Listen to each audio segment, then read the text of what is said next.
And we're officially live. So, welcome everybody. Thank you very much for joining this Lucid Dreaming and Astral Projection Hangout. I hope to make this at least 50% Astral Projection and 50% Lucid Dreaming, although, someone might take over. Thank you very much, Face Evolution, for joining us. It's an honor. Thanks for setting it up. Yeah. Sorry for all the glitches. So whoever is just watching this right now or seeing this right now, on my channel, Lucid Layla, you should be able to find the link for active participation. And I'll check right now if I can actually see myself right now live. And it's a Google Hangouts link, and then you will be able to be actually live in the Hangout. So let's see if I'm already seeing it. Yeah. So I see it. It should say live soon, Lucid Dreaming, Astral Projection, live Hangout. And that is online right now. So I'll check right now. Yep, I see it. So everyone who's watching right now, we have already 5 people watching. You're welcome, and you're more than invited to join the first link that I provided in the description to join us and ask your questions or to comment if some questions come up. And also we will try to read the comments. When you're in the Lucid Dreaming Hangout video right now, you can comment on the site and then we'll get started. So I would suggest everybody just give yourself a brief introduction so we actually know where you're from and how you got to Lucid Dreaming Astral Projection, and then we can start with the first questions. Want me to start? Yeah. All right, so my name is Mike. I run the YouTube channel Phase Evolution, and I'm from Denver, Colorado, so it's about 2:05 p.m. here. And thank you for inviting me to be part of this. This is going to be cool. Okay, cool. Anybody else? Marta? Sure. Okay, Shall I? Sure. Go ahead. No, go ahead. Okay. My name is Abu. I'm from Israel. I've been a lucid dreamer for about 3 or 4 years now, and I'm hoping to have a good discussion. Thanks for inviting. Cool. So I see we have 8 people watching already. Don't be shy. Join the Hangout if you like. And so for the people that are currently in the Hangout, do you have any questions that you want to start with? Anything you want to ask Face Evolution or me or something to share? Well, I do have one question. I guess it goes for you both. I'm usually having trouble doing a wild. I've never astral projected, so I think that's out of the question. But when I do try the wild, I kind of I just lay on my bed, but it's like it never gets there. I never achieve to actually enter the dream. I'm always stuck, and I can be there for an hour or maybe more than that, and it's like I never really get there. And I just have no idea. I've been into lucid dreaming for 3 years now, so I've tried a few times. But I don't know, it's weird. And I get to feel the vibrations and all. Maybe not full-blown sleep paralysis, but I don't know, I feel like I'm pretty close, but it never really gets there. So I don't know, it's hard. Maybe some tips or something. Okay, so are you saying you've been an active lucid dreamer for 3 years already, but with different techniques? Yeah, mostly I'm using mild combined with wake back to bed. Okay. Do you have a lot of experience with the wild technique, Lucid Layla?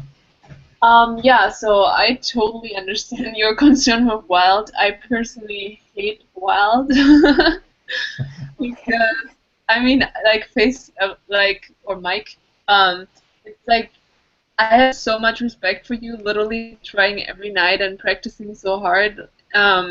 and losing out on sleep because I can't do it. I just love sleep, and I'm really lazy when it comes to that. Like, I'm totally a dialed person. Like, for everyone who doesn't know, dream-induced lucid dreaming is basically just like being in the dream, realizing something is odd, or maybe doing a reality check out of habit, and then boom, you become lucid. It's the most natural way for me and wild.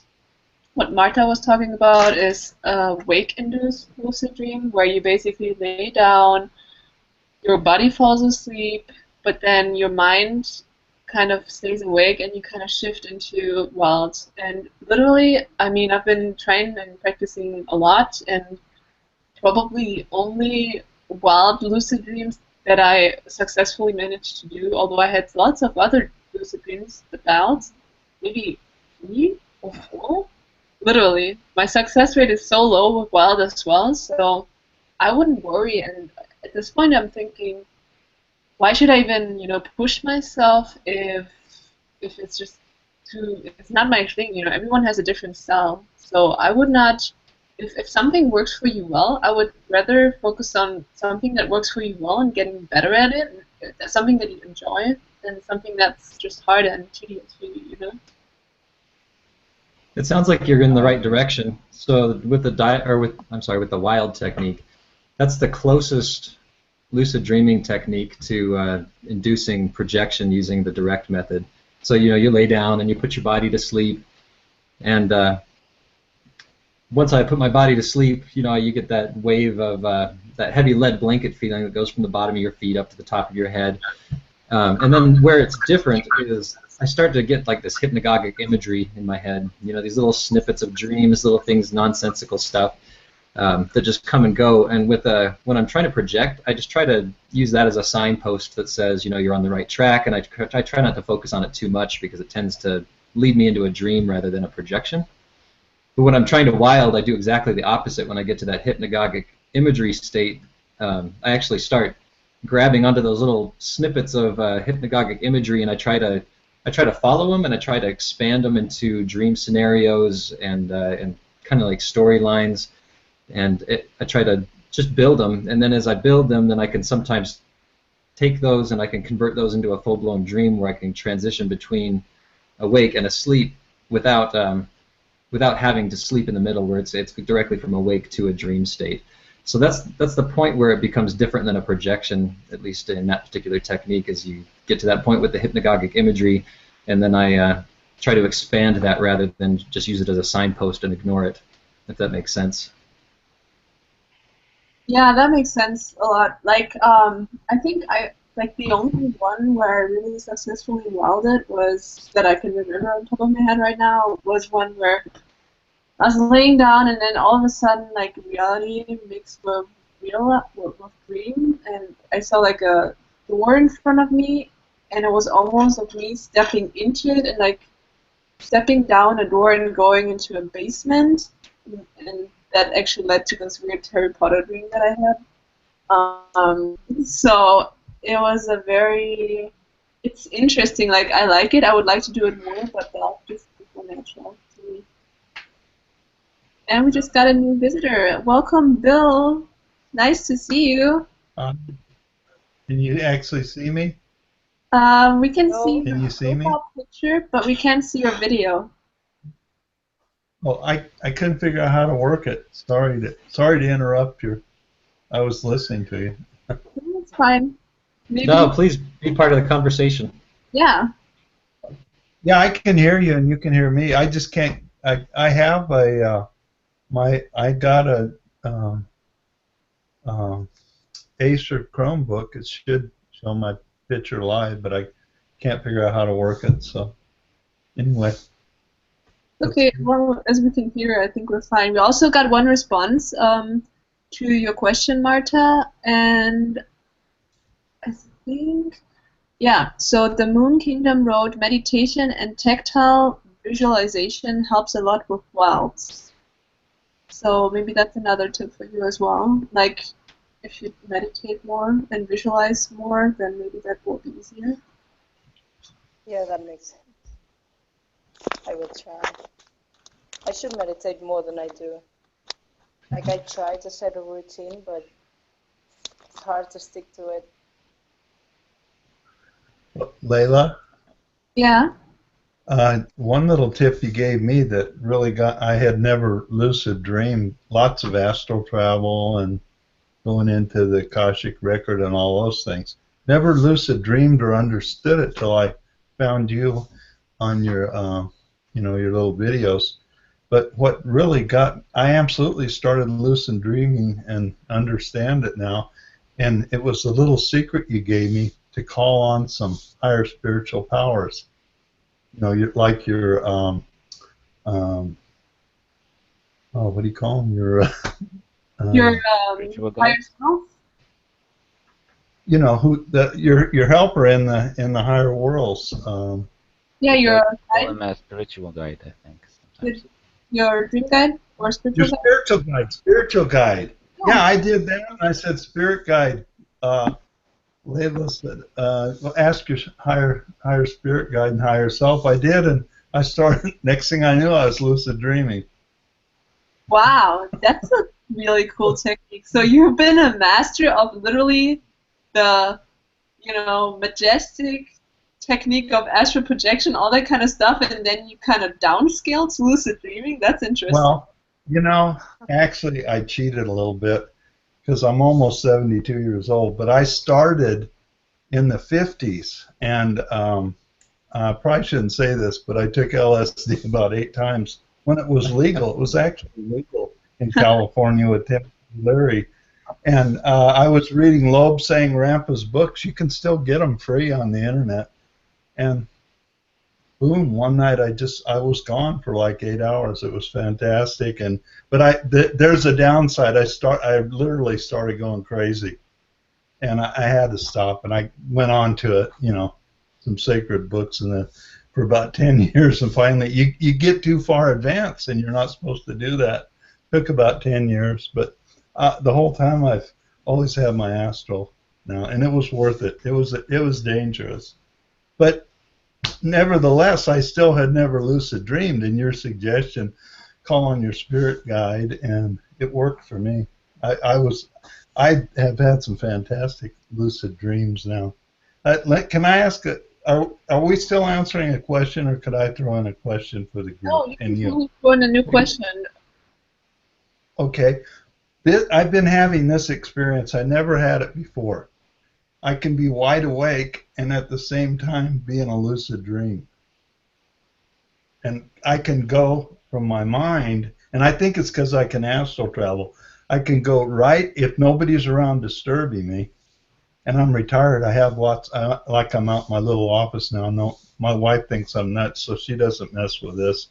But I'm out here just with my dog, and if I'm just sitting here quietly, I'll just start having a lucid dream, and I'm wide awake, and I can get right into the dream and start doing things. That's awesome. Is that normal lucid dreaming? Would you say, or? So it's interesting. Okay, I'll shut up now. Let's hear what you got to say, the group. Sorry, it's interesting that you say that. I have a friend who's also really avid in lucid in astral projection, and she says she can be wide awake and astral project. So. Yeah, I do that all the time. Yeah, oh yeah, and a lot of it's by location too. How much time does that take? Like to astral project while you're awake? Does that take a certain time? Oh, Like it's a minute or two?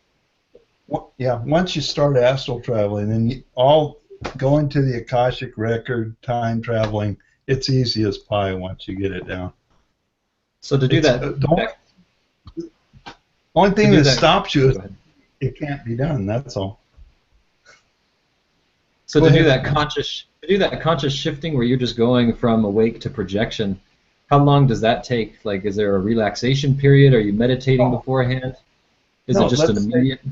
Oh, no. Once you get it, you don't even have to meditate. But I'll tell you, I do meditate every day. I do Kriya Yoga, and I read Paramahansa Yogananda's books. And once you start connecting, with the God consciousness, you don't have to bring religion in it. It's just a factor out there. Then all the stuff starts happening, because when you merge into God consciousness and you start thinking things, then thoughts will come into you from that consciousness and create. But also, but I don't want to downplay what Layla told me, and that was that call on higher powers that help you, and ask them. But the astral projection's a cinch. I could be wrong, just my own thoughts. I would go out at night, where I live out in the high desert, and I can see the Milky Way every night and all that stuff, which is really nice. And I will, I'll go out and I'll feel homesick and look way out there at the stars, and I realize that, you know, I'm down here on planet Purgatory learning my lessons, but somewhere out there I have a home.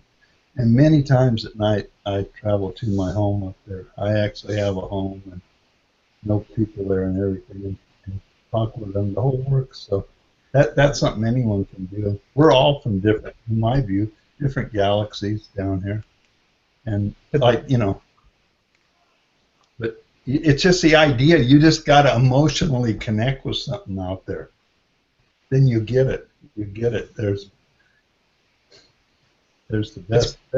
That's what it's like. If you could, I've met my twin flame. We're not ready for each other yet. But wow, she's way advanced and has just given me all kinds of revelations and stuff. It's great to hear that you've made that kind of progress. I'm nowhere near that. I can project on a weekly basis, but I'm nowhere near the, you know, just try it and just immediately shift out of this reality into another. But that's my end goal. I'm working on that. I've got a couple of friends I'm working with who claim they can do that same kind of conscious shifting, and so they're walking me through the process that they learned that works for them. So I'm excited to get to that point one day. Oh yeah, and you will. Look, I'm almost 72. I've been at it since 1968, over 40 years. So it takes a long, and I've never backed down. I've always, you know, moving my ego out of the way, because that's what stops you, and the ego out of the way, and from there you're a miniature God. You are God, not God Almighty, but you're God, and you have all those powers. You've just been blinded by your ego. But you need to be around people like Layla, just a young woman. But I'm sure I haven't got there. I want to go on the Cossack record and see what she did in her last lifetime. Because she must have been. Got my last lifetime Akashic record. Oh yeah, you're probably an advanced person, you know, spiritually, because you do have gifts. If I've learned, I'm not stupid. If I feel that energy in a person, and I did, I got rewarded. I immediately clicked on and joined your little group, and now I'm lucid dreaming and totally understand it. But I bought the book, donated a little bit to your site, and you know, if you don't give, you don't receive. But I've got it. But now I still want to expand it more. It's so powerful, the whole thing. You know, that you can do things with the lucid dreaming. Like, you think you can? I'm thinking this man is like, I mean, he has the cities, you know, like he has like astral projection going on, you know, conscious shift between, you know, different states going on. That's like my next goals is astral projection, and you know, I mean, I think I've been accessing Shattuck records from a lucid dreaming point of view, and I mean, obviously like precognitive dreams and stuff like that. I don't know if you have seen some of my videos. That's stuff that's, I guess, like kind of like sent to me from there, but other than that, I feel like a total beginner, and there's just so much more to learn. So I think it's kind of hilarious that you think you can learn something from me when you're so advanced. Yeah. Well, see, one thing you have to realize, I'm not a teacher. I just did it because I wanted to, and I had a desire. And I've never written a book. Once in a while, I'll write a little note to someone and give them a hint. But I'll tell you, the most fantastic book, you can get it on Amazon for a penny plus shipping, is Flying Without a Broom by J.D. Carlson. I don't know if she has a meditation. If you read that, In 5 minutes, you'll be astral traveling, guaranteed, 100%. Can you And please her, repeat the name? Yeah, it would be great if you could provide it in the yeah, comment below the video or something. yeah. Put it in the Okay, chat. you know what I'll do? When we get done, I'll post the link to Amazon. The book's out of print, but there's plenty of them for a penny. And I actually, if somebody wanted to send me their email, and I wouldn't keep your email, I'll send you a PDF of it for free. The exact book, yeah, Flying Without a Broom. Okay. But that is the best astral book I've ever read, and she covers what is a fantastic topic. I don't want to go too deep into it. Let everybody just is astral love, and wow, just read that in her book. I won't tell you anything about it, but it's real. Because when you're out there, you can be any age you want, or change your looks, anything you want to do. I mean, honestly, when you go to do Akashic records and check out my past lives, I could probably send you a list of questions that I really would like to have some answers to. So Oh, well, now listen, there are people, yeah, there are people who are real masters of it. I'll tell you what I do. I will just like think of a person and I'll say, why are they doing that? And I don't have any control over. Next thing I know, I just touch the Akashic records and I know what caused that personality in them, and it was in a past life and how they did that. You know, that would be a really interesting task, actually. Like, you don't know much about my personal life, right? So theoretically, I could give you a question with something about me, and then there's no way in the world that you could know it. And then it's an open question. I give it to you, and you return your answer. And if that lines up, that's the perfect. I don't know if that would work or not, but you know what when I usually go there, I don't tell people what I see.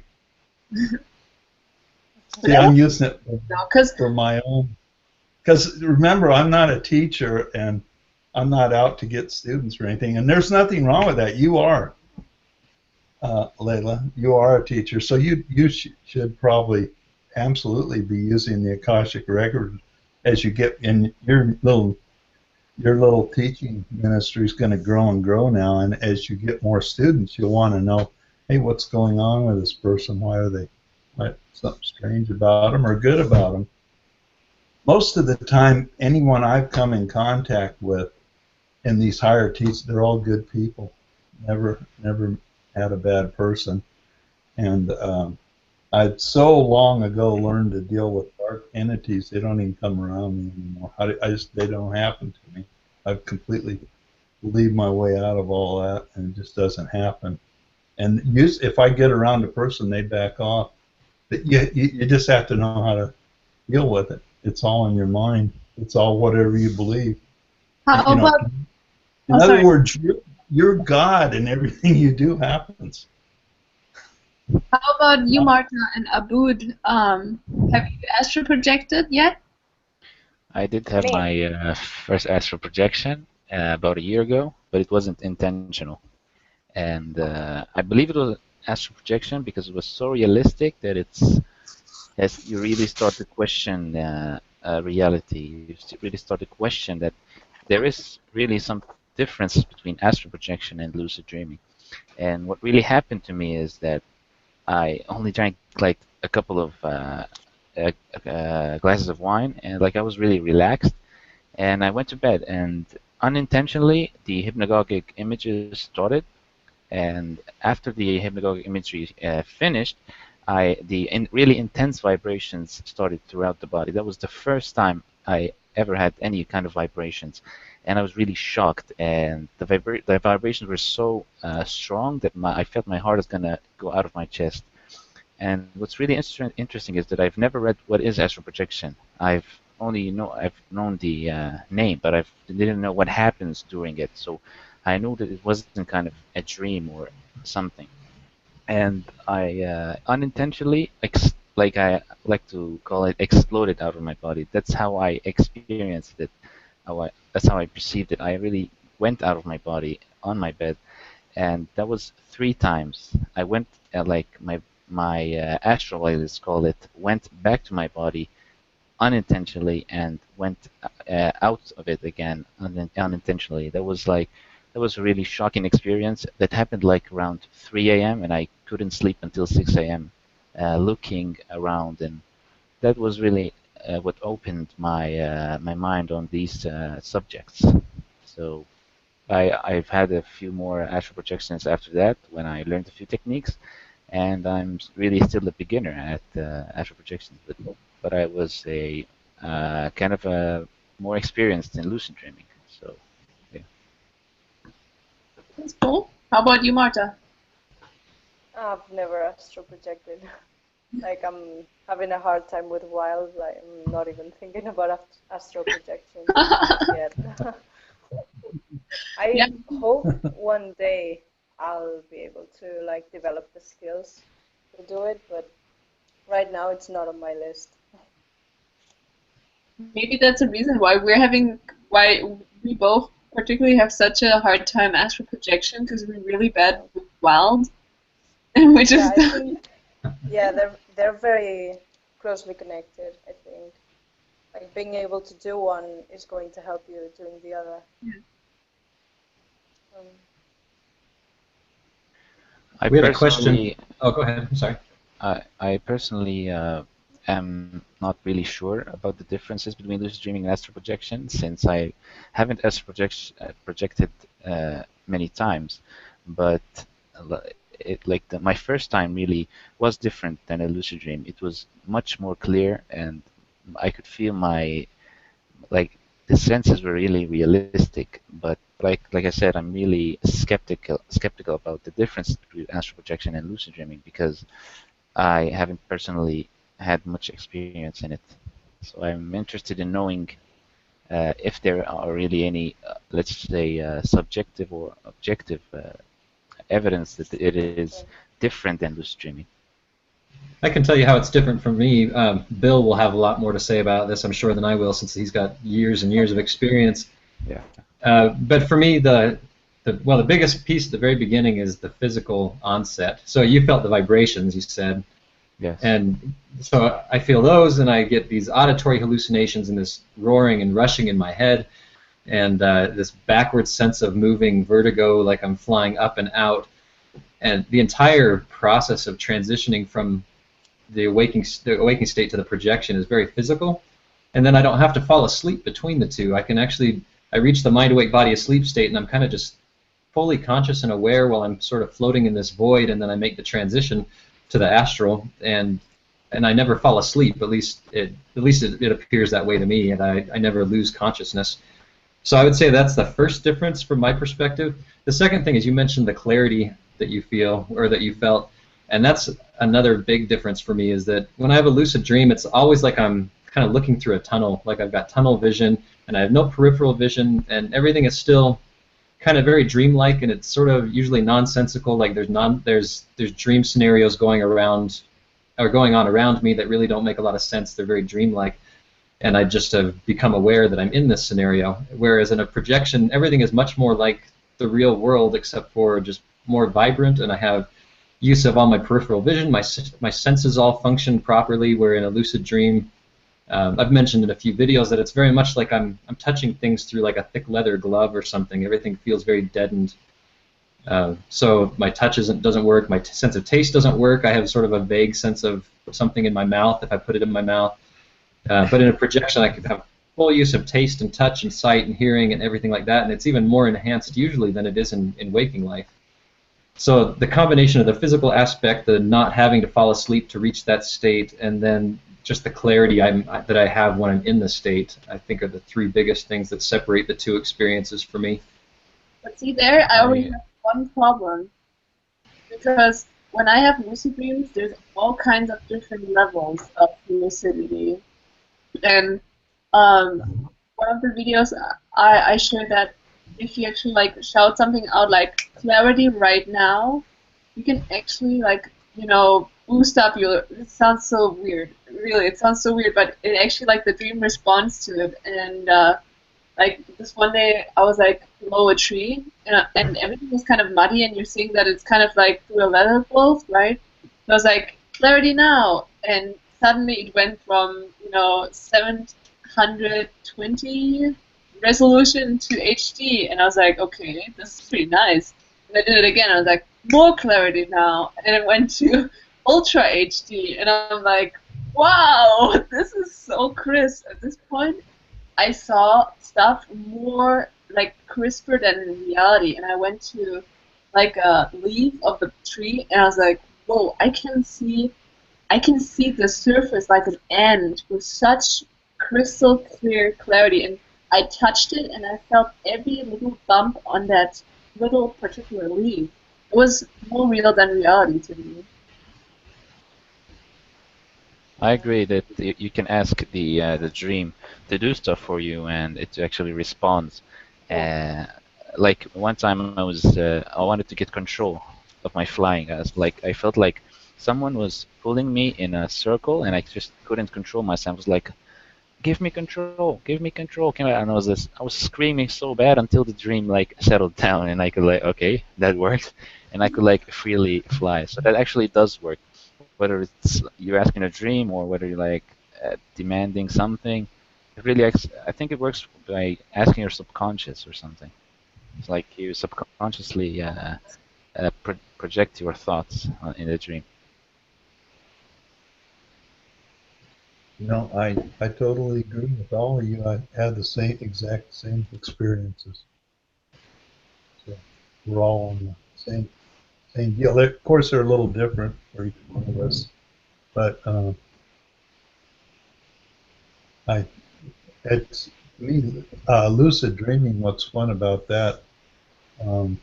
It's you can get, and you got to be careful. You don't want to start actually playing God, but you get into spiritual magic. That's when you can change things, and that can be real dangerous if your ego gets a hold of that and you start going around, looking for buckets of gold and stuff. But Layla, I had a real, never had one Yeah. in my life. I had a real Breaking bad up on us. Your audio is kind bad of breaking illness. up. Oh, Yeah. okay. Did it clear up? I'm not sure. It was very robotic and kind of like Oh. breaking up. I don't know if you have good reception. Maybe you should lower the reception. Yeah, I'm right next to my router. So anyway, can you hear me now? Yeah, it's still breaking up. Oh, okay. I'll just be quiet. Let someone else talk, and I'll be quiet for a while. It'll get better. Okay. Well, I like using the phrase clarity now particularly. I once did the exact same thing that you did, Layla, and the dream was really, really clear, and I kind of I was looking at the grass because it was incredible, and like the trees and everything, and I had incredible control. Like I've never had a lucid dream like that one. It was insane. It was like so vivid and so real. I just, you wake up and it's like you have this amazing feeling of having had such a strong like emotion. I don't know, it was really, really cool. That's nice. What about the false awakening, guys? Have you ever had any?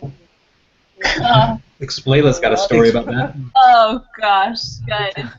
I don't even know if I could tell this because it's such a long story. So literally last night, in preparation for this hangout, I had the worst false awakening / dreaming of an astral projection / being stuck in a dream and being completely lost experience. It was crazy. Well, if it takes long, I bet you made a video about it. No, it just happened last night. Last night. I just texted Mike this morning like at 6, and I just woke up and I'm like, are we having still a lucid dreaming hangout? I'm not even sure if I'm awake right now or if this is real. I was literally like, this is probably a dream again. This is when you literally go crazy because I think I have one video about false awakenings, And that one was, before it was just like being in my bed and not, like, wrapping around and around, not being able to wake up. It was such a disgusting feeling. This time it was crazy. So 5 themes to make it really high level. So I'm trying to astral project, right? And I'm having a hard time to differentiate between astral projection and lucid dreaming. That's what's kind of the topic of this hangout, actually, to find the difference. So when Mike already gave his definition of, I think he said like 3 items, like having good sensations, then you don't have to be asleep. And what was the third one, Mike? Well, for me, it's just the difference in clarity, but it sounds like that's not a universal thing. It sounds like you guys have quite a bit of clarity just during your lucid dreams. Yeah. So mine are not that way, and it might just be that I need to clarify my own lucid dreams more somehow, or like you said, demand clarity. Yeah. Yeah. So anyhow, well, now everyone's one kind of. thing. You guys still have good. One thing.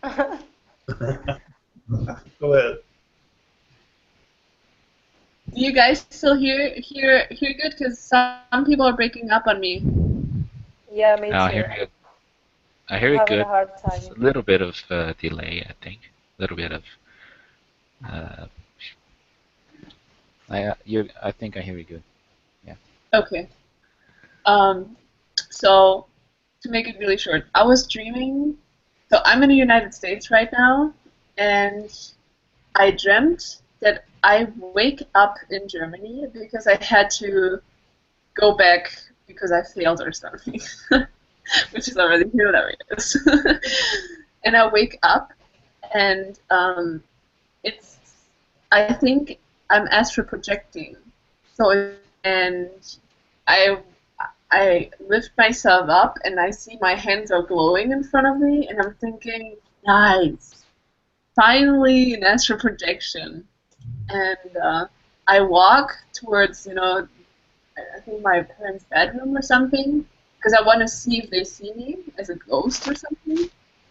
And then I'm thinking, wait, I feel my feet on the ground, so like in an astral projection, I should be hovering or something. This is weird.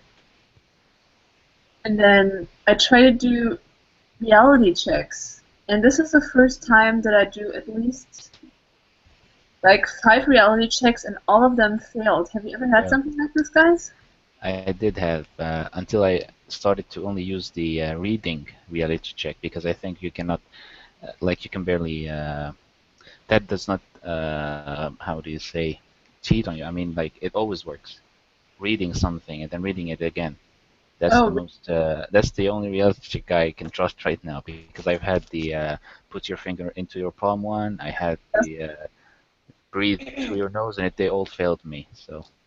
Especially when you're reading small text, and the small text will shift around and turn into different looking symbols and all kinds of crazy stuff. Exactly. I agree. So literally, I did the finger through the hand, failed me. Then I was like, okay, I'm just gonna jump up and pretend I can fly in a lucid dream that would usually work. Didn't work, but I knew like something was odd, And then this lucid dreaming reality check should have worked. I asked myself, what did I do the last 3 hours? How did I get here? Why am I here? And this is where it gets really creepy and weird. I don't remember having a dream before like that, but in the dream, I was referencing an experience before. Like, I was referencing, it was almost like, oh yeah, I just woke up, and yesterday night I went to an event, and I had a white dress or whatever in Germany. So I was like, yeah, it totally makes sense. Yesterday night I was at this event, now I woke up, and now I'm having an astral projection. It all makes sense. But it was just a dream about an astral projection, and then followed by a crazy false awakening. So I was like, okay, that reality check also doesn't prove that I'm lucid dreaming or that I'm dreaming. So I thought, wow, I'm stuck in a weird astral projection. I can't wake up. I tried to wake myself up. That didn't work. All my reality checks failed, but I know that something is weird, and this is not like a cool astral projection like I expected, and it's also not a cool lucid dream where I can just change the dream environment like I usually do. So I was like, okay, what now? So then I woke up in that bed again, obviously, and this time the room is slightly changed, my children's room. I'm like, okay, it looks quite different. And then I tried to remember, well, how does that room look? And I was like, yeah, I don't even know because I was such a long time I wasn't home. So how am I even supposed to do a reality check to compare if this is real? Because I couldn't remember. But then usually that reality check should tell me, oh wow, you're not even in Germany. But in this dream, I just didn't have that clarity. And I never, since all reality checks failed, I couldn't transform the dream landscape because I wasn't lucid. I knew something was weird, but not a single reality check helped me to confirm that this was a dream. So I was in this weird kind of void state, and no reality check gave me the lucidity or the, okay, this is a dream where I could actually modify things. So I was just stuck in this weird thing. I was lucid in terms of, yes, I'm gonna try lots of reality checks, but I was not lucid in the terms of I know this is a dream because that point never came. So it's actually a new state that I never been in, where I'm lucid enough to do reality checks, but all of them fail, so I can't say I'm really lucid, and I know that I'm dreaming. So Yes. yeah. I noticed something throughout this year after my first astral projection, is that almost 95, or let's say 90, maybe even 99% of the times when one has any kind of vibrations throughout the body, it's almost a certain a dream or an astral projection. Because even when I believe that when you have those vibrations, really don't have to use some kind of a method to go out of your body. You can simply stand up from bed. You know what I mean? Oh, that's very true. Yes. So I've had like maybe 10 times vibrations, and I thought, okay, nothing happened. I wake up and I'm like, I go to the bathroom and then go back, and it turned out to be everything. Turned out to be false awakening.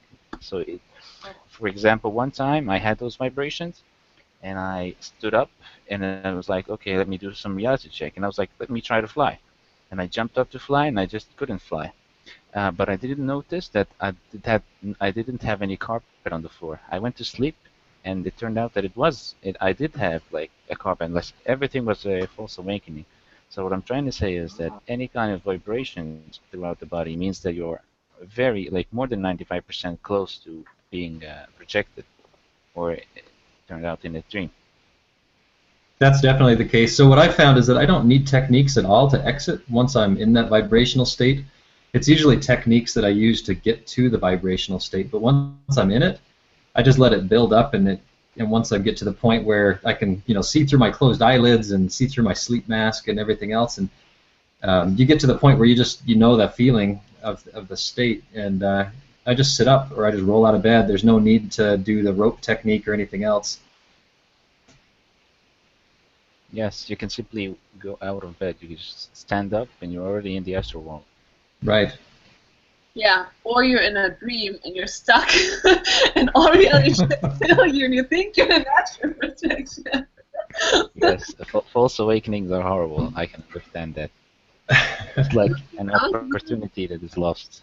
It was literally a loop of 6 times waking up in the same bed in Germany, and always weird stuff happened. And next time I woke up, I didn't see it dark, and my hands glowing green. This time I was looking like this, but just down and kind of moving, and then I was like, okay. I was very conscious. That was nice. Like, I was lucid enough to be completely in control in my mind in the dream. Although I still had no confirmation that it was a dream, I was completely, like, very conscious. So I was like, okay, Lucid Layla, you have a lucid dreaming channel. You teach people what to do. What is your advice now? Like, people ask me that all the time, like, how can I exit out the lucid dream? I actually just made a video about that, kind of ranting about people who ask me that question, because I think it's so stupid to exit out of a dream once you know it's a dream. But now I'm in that state myself. I'm like, I want to exit out. I want to exit out. I can't confirm this dream. I can't change the dream landscape for the very first time. I just want to exit out. And then I read something somewhere that I remembered that the only way that you can influence your physical, that you can wake up, or that's kind of connected with your physical, is breathing. So I was like, okay, I'm gonna breathe really, really fast right now, and that's gonna bring me to my physical body, and then we can move or something. And that actually worked, and then I woke up. That's like the really short version of it. But I was so like annoyed of it, like being in 6 false awakenings after each other, doing reality checks over and over again. Nothing worked. It all made sense. I even had a fake, like in the dream, I had a fake dream that I referred to as reality. So that reality check about what did you do before didn't work. You know, it was insane. So Wow. in this loop, you weren't lucid. Sorry? In this loop of false awakenings, you weren't lucid. Well, I was in this new state. I don't even know. I could actually give it a name now that I discovered this new state where, like, in terms of consciousness, I would say at 95%, like, really, really conscious. You know, I could access all my lucid dreaming knowledge. I could access, do a reality check, how to do a reality check, what kind of different, I knew everything. But all reality checks would fail me. And the one reality check that was referring to how did I get here, I applied it to like a, what did I do in the last 3 hours? And it was like, okay, you just got up. You just awoke. So this is either a false awakening, or this is a real astral projection. Or this will turn into a lucid dream if it's a false awakening and you do a reality check that turns out to be positive. So I was like, okay, let's do a reality check. But like, I was conscious enough, but I never got to the point where a reality check confirmed that this is a dream. So I never had that aha effect where I could just, that stuff that you need to actually change the dream environment, you know, that complete conviction, yes, this is a dream. I never had that. So it was in between lucid and not lucid. Well, thing is, I normally, when I'm in a lucid dream, I just know when I'm lucid, and I only use reality checks like to enhance the vividness of the dream, I guess. So Yeah. I've never really been there, like what you're saying, because I always like either know or don't know, like something makes me realize. But reality checks are just, well, just something I use to enhance the dream. Like, I don't know. For me, I don't know. I don't really need them to be lucid, if that makes any sense. Yeah. I'm wondering, could some of you share some of your really high point dreams? Would that be okay? What High do you point. exactly mean by high point? Well, you know, some kind of dream that you really remember and that it did something for you. Did something as Like a magnificent dream that was really beautiful or something. I'll share one. Some of Layla's. Okay, good. Okay, that you can really connect big time when people share their dreams. Sure. So I keep a dream journal, and so I remember a ton of my dreams. But I'll share one that was impactful enough that I used it to write it. So I should say I'm in a band, and I play guitar for a band, and so I actually wrote a song about this particular dream after I had it because it was impactful enough. So I was driving along. I was driving my car, and that was the point where I became lucid. And I can't remember what it was that sparked the lucidity, but at some point I said, you know, this isn't my car, or you know, I don't know where I am, or something. So I'm driving, and I'm in this convertible, and I'm driving through the forest, and I get to the edge of this huge cliff, and so I get out of the car, and I'm looking over the edge of this cliff, and I can see all the treetops down below, and I can see, you know, lakes off in the distance and things like that. And I decide I wanted to try driving off of this cliff and see what would happen, because you know, you usually wake up when you die in a dream, and I thought, well, what if I die in this lucid dream? Is it going to be the same? Am I going to be able to remain asleep or remain lucid, or can I die in a lucid dream and then still stay in the dream since I've got that lucidity and that I know that it's a dream?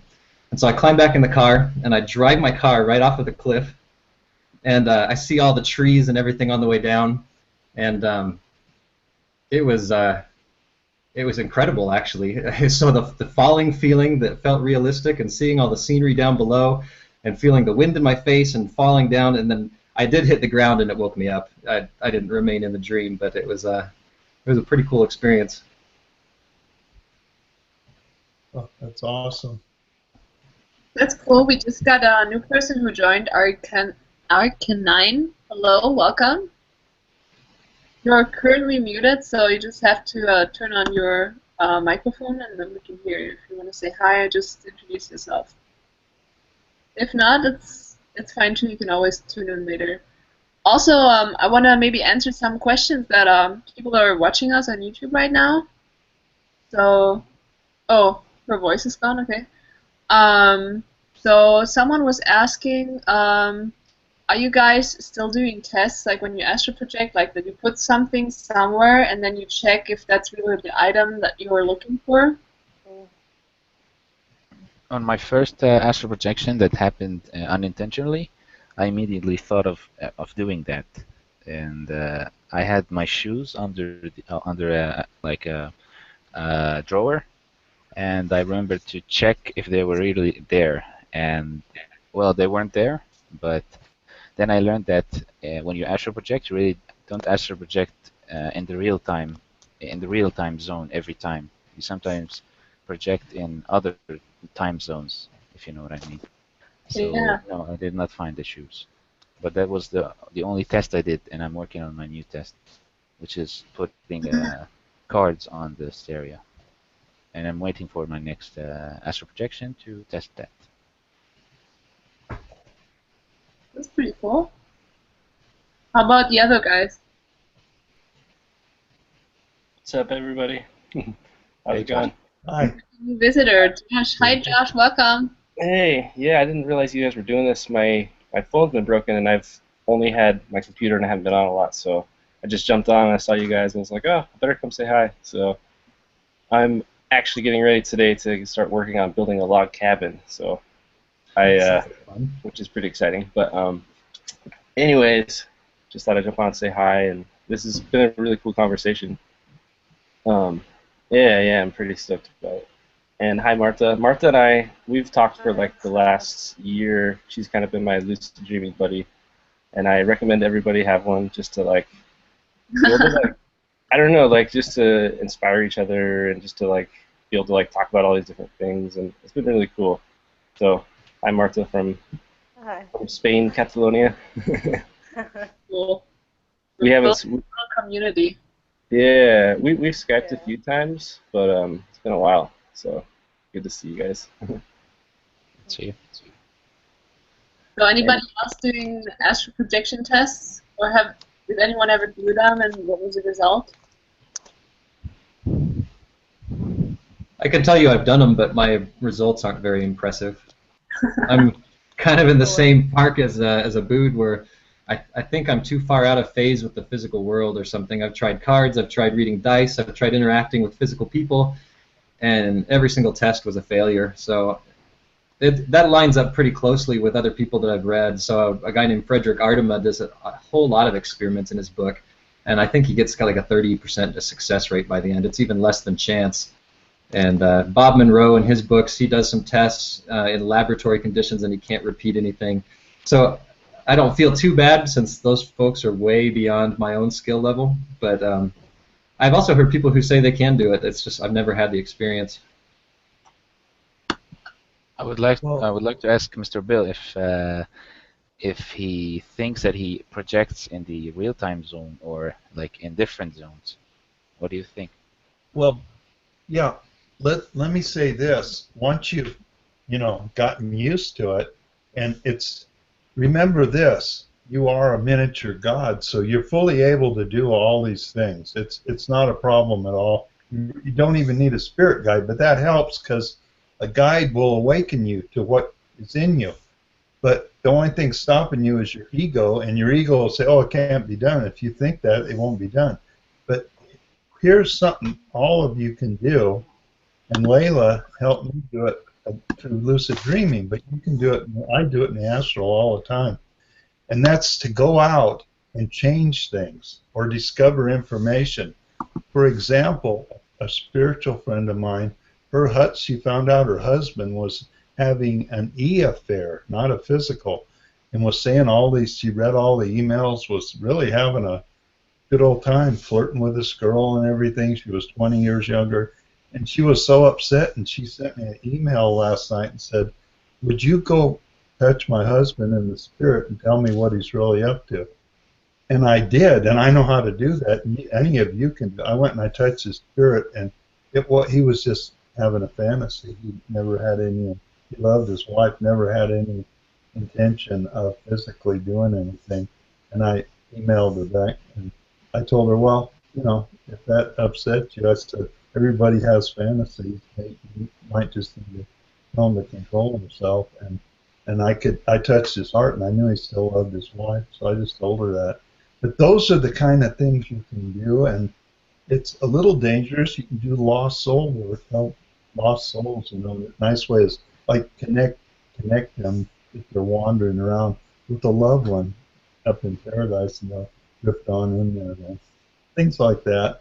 But you can change things in your life. Like I had a bad bladder infection, and Layla was giving me some tips, and guess what? How it all came out. I was going to a bad doctor who didn't diagnose me right, and I found out what was causing all that. I was pre-diabetic, and I got to my wife actually read my blood test. Oh, you're pre-diabetic, and I was drinking too many sodas and stuff. I cut back and completely solved the whole thing in 4 days. But see, you don't know who's going to help you figure it all out. But by suggesting, I was going by Layla, said, well, just ask yourself, why am I having this? And now I don't have the problem anymore. But you never know what routes you're going to take to get it solved.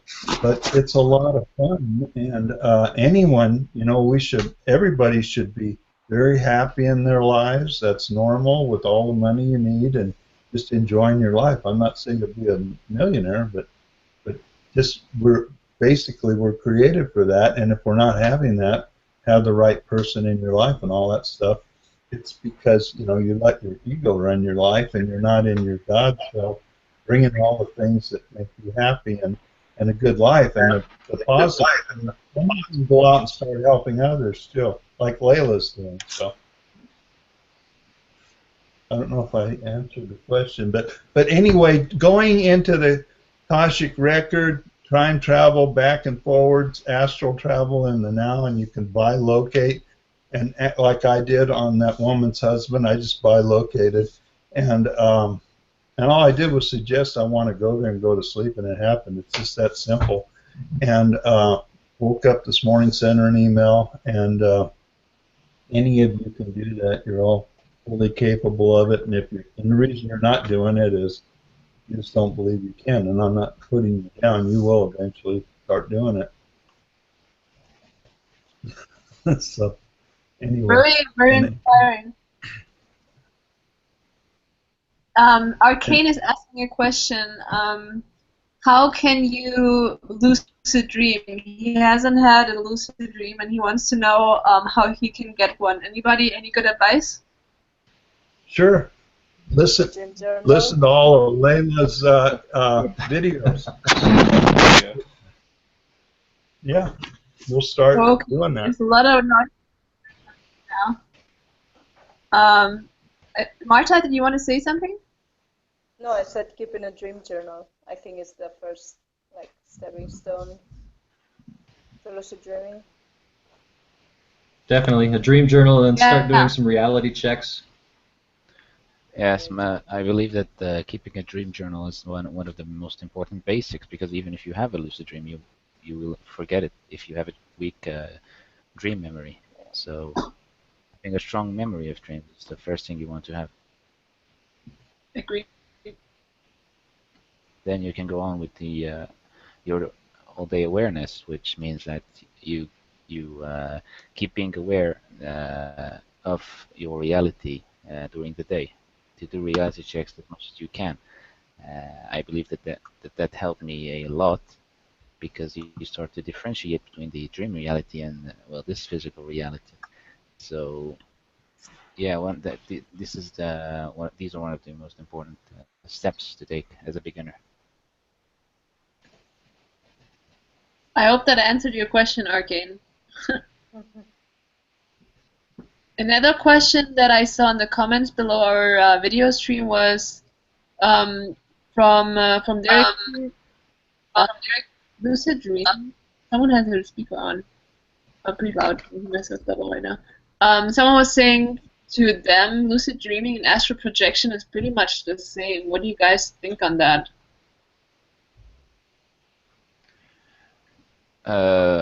I've talked about this a few minutes ago, and like I said, the only difference I see until now is the way we enter this kind of state. Because when I enter the astral projection, every time I enter it, there's a really strong vibration throughout the body, and I don't know if some people would call it it's similar to the wake-induced lucid dream, like the wild. But this is like, as a really beginner of astral projection, I cannot be qualified to make any to differentiate between the two. So that's only my opinion for now. Anybody else? Well, they're definitely different, astral travel and lucid dreaming. Yeah, I experience them differently as well. I already mentioned that, and the differences that I experience. You know, one more thing, talking more about if I could ever reach the potential where I can do any sort of experience verification, is that would be a huge difference if you could interact with the real world and actually come back with knowledge that means something, or that you can apply to your physical life, or that you can verify to say this was a real experience. That would be a huge difference. I just, like I said, haven't gotten there yet. Yeah, that's what I would expect to get out of astral projection. Let me ask the group a question. Have any of you ever gone up in the spirit, in your spirit, been conscious, and experienced another person's mind and downloaded everything they know, and they take everything you know, and you come back with it and you can remember it?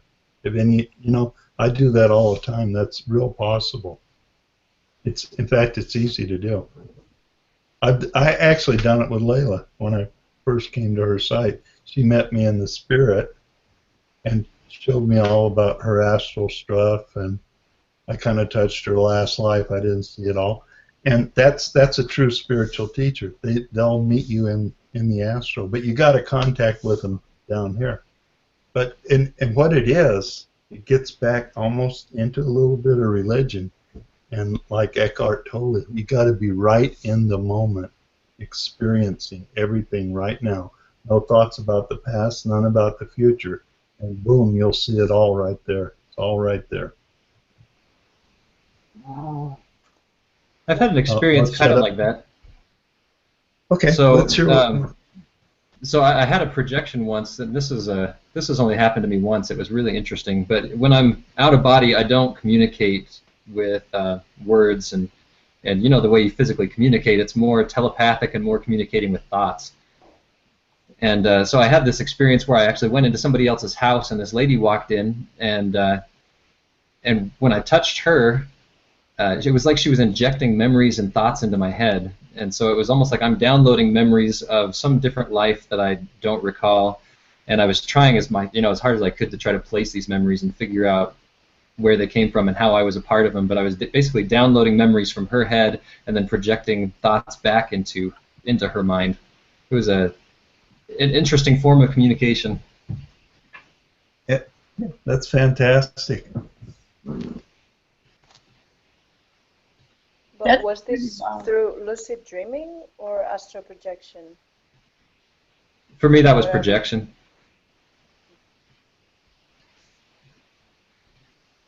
I feel like I should have a conversation with Bill later on and find out what kind of information he downloaded from me in the astral.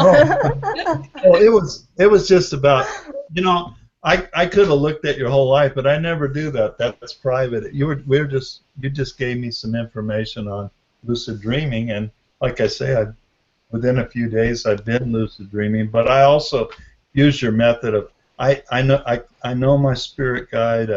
We've melded chakras, everything, and I just talk to her, and she's way advanced.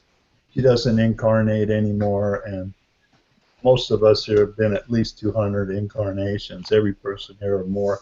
But so and I know she helps me a lot, and but I try and get everything. You know, if you're in the grocery store and there's a bunch of stuff on sale and you got the money, buy it, put it in your cart, and get out and run.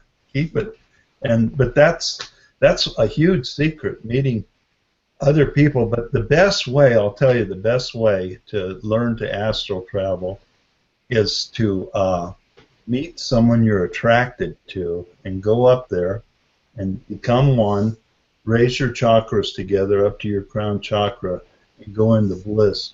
You'll be astral traveling from then on. Boom.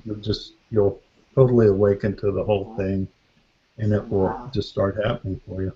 Have you done that with a woman that you know? Oh, many times, and I want to tell you, there's rules.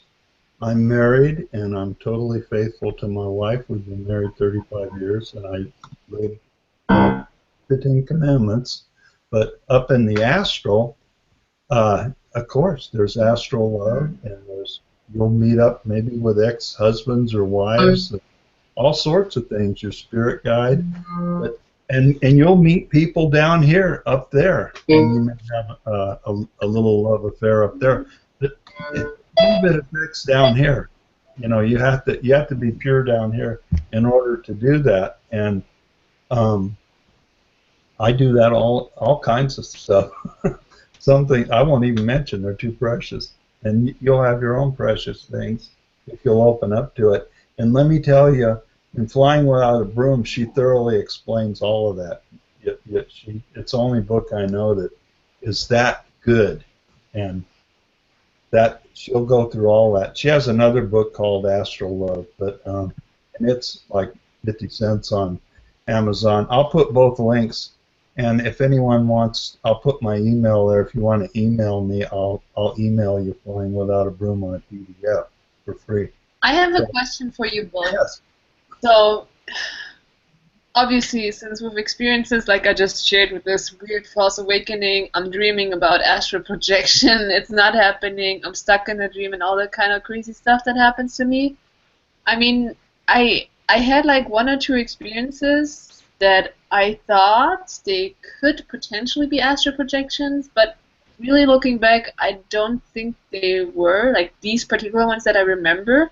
But I remember a special kind of dream, like very distant dreams, where I'm literally in very, astral places, like on different planets, and I'm meeting up people, and I'm going there, checking on their houses. Like, I know it's like worlds that I go to, like almost like a parallel universe. Yes. And I know where they live, and I go there on a regular basis, and I'm checking up on them, and almost like I'm a kind of helper or whatever, and they tell me, oh, this and this happened, and I remember like their lives, and because I check up on them, and it all funnels into a coherent story. And those are the kind of really distant dreams that are a little bit different, where I'm thinking, wow, am I maybe astral projecting during almost like 50% of my dream life, and those are just really few dreams that I hardly remember? I would honestly say you were astral projecting there. And can I give you a quick example of one of my experiences? And I have hundreds of them, but yeah. I probably know at least 25 people that I'm very familiar with, and we astral travel together in the higher worlds. But let me tell you one. There's one I love to go to, and there's actually, the country of India is spoiled now, but there's a spiritual India, and it's completely pristine and virgin. All the wildlife is there. All temples are there too. And you can go into the temples and see all the things. Everything's in its purest form. Krishnas around there, and all sorts of things. Even though I'm a Christian, I'm not a Hindu, but I still enjoy Hinduism. But anyway, I have a friend, and we go there, and like if you want to get energized, there's these like hot pools of they're like hot springs, but they're different. When you go in, it completely re-energizes you, and you usually wind up in having a romantic encounter, and just things like that. And another thing is, there's, you know why, like the Bible says the lion will lay down with the lamb. Up there, there's a fruit, and it kind of looks like an avocado, but it's not. And when you eat it, it's like you ate a most delicious hot roast dinner. And that's why the lions and stuff eat that fruit instead of killing animals up there. And all, I'm telling you, it just goes on and on. I went up one time where the angels are, and they have like all these clocks, and they run the universe perfectly. And I got a tour of it, and I went there with a person who studies the Urantia book. It's too confusing for me. But I went up there and saw how the angels help God run the whole universe. And so it just goes on forever, anything you can imagine. And if you have a relationship up there, it's 100 times better than down here. That's why I say, well, a lot of stuff is precious. You will never share it. But what I love is solving problems, like I helped a friend of mine about her husband, doing those things. Every time it's right on. Never have a problem. Give people the information. And if you're actually, astral traveling in it and connecting with your higher self and your spirit guide, it's 100% accurate. And that's the kind of proof that made me realize it wasn't fantasy, it was all real. And that's your job. Once all of you learn, and you'll learn, it's easy to learn, it's not hard, then you should start helping others as life brings people into your path. You can help them to astral travel or things like that. I'm right now currently met a lady on Facebook on a political place, and so she's been meeting me in astral. In the astral, I've been teaching her how to do Kundalini yoga and astral travel, and she's been showing me a lot of things. And everybody's advanced. Everybody has something really important to share with you, and they're advanced. If you can meet them in the astral, they even if their conscious self doesn't know it, it's worth it. If the person isn't talking to me about those kind of things down here in the world, I don't say anything. I just stay friends with them on whatever level it is down here, and at night go off with them into the astral. That's where I've learned all these fantastic places. Just regular people. I'd be talking to them down here that night. I'll meet them, and they'll take me someplace beautiful. And once you go, you know how to get back there after that. And you have to realize there's billions and billions of galaxies. I love what that famous artist said. Anything you can imagine is real. And That's true. We just got a new visitor. Hi, Albert. You're currently muted, but you want to join the conversation? Go ahead and unmute yourself and say hi and introduce yourself. Hi, good evening, everybody. My name's Albert. I'm from the Netherlands. Hope you can hear me, because I haven't used the mic on my laptop quite often yet. Perfect. At the moment, it's 11:15 here in the Netherlands, so it might be a little bit later than it is at your guys' address, but quite interested in what all of you got to say about lucid dreaming and astral projection, so I'm curious on what you all got to tell. That's cool. Are you a lucid dreamer? Well, I think it's since a year or two now that I've been trying to get lucid. Well, not as frequently as I would want, of course, but usually once a month or something like that. Usually, well, that works, but still trying to get the hang of it all. That's nice. How about astral projection? Haven't had the experience with it just yet. I think the only time I experienced something like it was once on a Saturday morning. I was lying in bed and I had a kind of experience that I felt my body being at two places at the same time. I was laying in a stretched out position in bed, but I felt my arms were above my head at the same time. It was like feeling four arms at the same time. It was pretty strange. But that was the only thing I felt something close to that. That's cool. You have any question you want to ask the people? I guess Face Evolution would be the expert on astral projection along with Bill, or about lucid dreaming. Anything you want to share? Well, I think at the moment, I think for me, the most difficult part is becoming lucid. But at the moment, for me, the most difficult part is increasing my lucidity. It's like multiple YouTubers I've seen talk about the different layers of lucidity, being from a level 0 or 1 level lucid dream to a level 4. And I noticed I'm kind of stuck in between a level 1 and 2, and I'm still trying to learn to get higher up in the levels so that once I get a little bit more clarity in my dreams, I can start doing my own lucid objectives and continue on from there.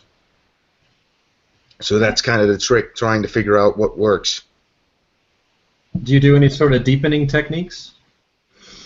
Not quite sure, because most of the things I've read about in the different types of books, Robert Wagner's books are ones that appeal to me quite a bit. And I think the most techniques I did to stabilize it and deepen it a bit was more like paying attention to the surroundings, touching the environment, trying to remember the objectives. But the problem is, the most times when I'm in a lucid dream, it feels like I'm mostly drunk and I can't remember objectives. So before I get to the objectives I want to do, it's either that I lose lucidity or I get kicked out of the dream. So that makes it a little bit more difficult. I know exactly what you're talking about with the feeling drunk. That's pretty funny. So I can tell you what I do to fix that. It's similar to what you're doing, so it sounds like you're doing some of what I do. Basically, when I get lucid, I immediately just try to reach around and grab everything that's in my environment, and I'll pick things up and I'll feel them from every different angle, and don't stay on one object too long. Pick it up, look at it really closely, smell it, lick it, shove it in your mouth, chew it up, swallow it, and then move to the next thing, grab another thing, and do the same thing. And if that doesn't work, then I'll try to engage like all my 5 senses at the same time. And I'll tell you, this works for me every time, but it's kind of a goofy technique. I dive face first down onto the floor, and I start doing like, the snow angel that the kids do in the snow, rubbing my arms, my legs on the carpet, and rubbing my face all over the carpet. And there will be times where it works. There's times where it clears it up to the point where I think that I've woken myself up, because I'm like, oh, I overdid it, now I'm awake, but it's really that lucidity has just become clear. Awesome. No, and that's been a pretty long time for me ago since I had a lucid dream with the kind of clarity you were talking about. It was the weirdest part, because usually my lucid dreams always start in my old bedroom at my parents' house from years ago. And the one time I had it, I had metal bars in the door frame, and I needed to get out of the bedroom to continue, so I ran face first into the metal bars. Kind of hurt, but then I got really annoyed about the fact I couldn't get out of the door, so I simply took a leap, bounced through the metal bars, like these simply didn't exist anymore. But as soon as I got out of the front door, suddenly everything became a lot more clear. I touched the door frame, touched the trees outside my door, but suddenly outside, the entire sky was like a midnight sky with the northern light, and also a strange chain of like purple crystal all the way through the sky. And it was like the entire environment became crystal clear for at least 1 or 2 minutes. But then I got kicked out of the dream, so I had to start all over again. That was a little bit frustrating, but that was awesome. Yeah, that's awesome. You guys have audio problems, or do you hear everybody really clear? At the moment, I can hear you guys fine. Oh my god, I'm gonna mute this guy. Arcane is, I don't know why, but he's making noises, so I just muted him. So weird. Sorry about that, guys. Yeah, it seems like he needs attention, but So yeah, lucid dreaming, what I used to do for stabilization, that's really good, is rubbing your hands. So, I mean, just like it works in the real life, you know, to just like get the blood flowing and you focus on your hands. In the lucid dream, it really helps to stabilize. You don't get kicked out as fast, and then you really, it pulls yourself into the dream body more, and everything becomes a little bit more real. And the second thing that really helps is just kind of like shouting out, like, clarity now, Yeah. the above, Yeah, and all of a this sudden one. it's like, oh, HD, and then more clarity now, and then it's like, oh wow, Ultra HD, nice. You know? True. Then you I know, once had that trick work out for me. I did the same thing you just said, calling out to the sky that I wanted more clarity. But the fun part was I had two dream characters standing to my left, just staring at me. What kind of a weirdo are we having here in the streets? Let's get out of here. That was awesome. I really left my ass off of that one. well, that was your subconscious mind kind of standing like next to you and being like, dude, you're weird. Yeah, That's right. But indeed, what you said, the rubbing hands together, that's a pretty good trick. Tried it a few times, at least as long as I remembered to do it in a dream. And in the beginning, a few months ago, the trick that also seemed to work for me was the spinning around in one place. But the only problem with that one was I read about is that spinning around in a dream forces you to enter another location, and if your mind has to recreate a new environment, it has to become more active than it needs to in a dream and has a bigger chance to waking you up. Indeed, but that mostly causes in false awakenings. So like you should be aware of the new environment. So it sometimes will be your bed, your own bed, or the place you slept in. So you have to do a reality check as soon as you enter this new environment after you spin around. You span around. oh, Okay. yeah.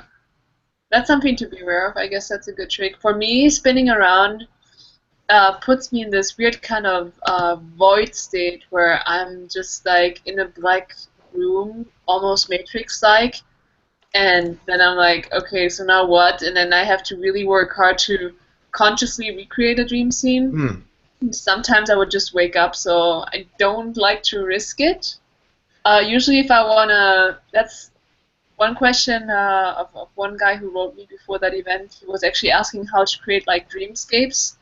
And one thing that I've been doing really recently, and I haven't made a video about it, it kind of turned into an addiction, into a new lucid dreaming addiction, where you find something that you really like and you keep doing it, and you're like, can I please stop wasting lucid dreams on this? Like, I have experienced something new. This is just childish. Let's just do something reasonable. But for whatever reason, when I see mirrors in dreams, when I see people, I like to jump into them and use them as a portal to get transported somewhere else, which is so stupid and weird. But it's really nice because you just transport yourself to a new place. Yeah. Well, if it works, can you describe when you're saying you're spinning around makes you enter like in an empty room?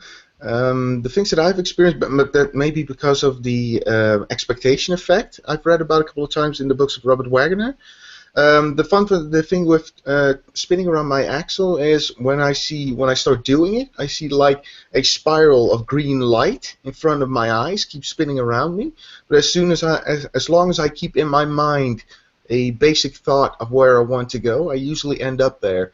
I wanted to try some basic lucid dreaming techniques, and I just thought about I want to go to a quiet, calm place, and I ended up in something like a public park with a big pond in the middle and a great grass landscape.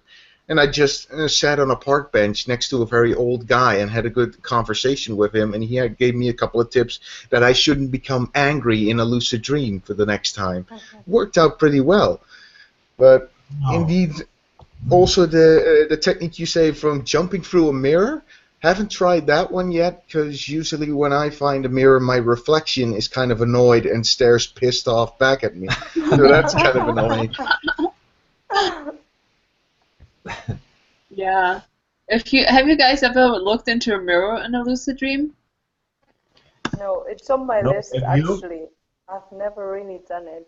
Personally, I always forget to do that. I have when you're lucid dream, you really have many stuff to do. You really forget to do stuff. You know what I mean?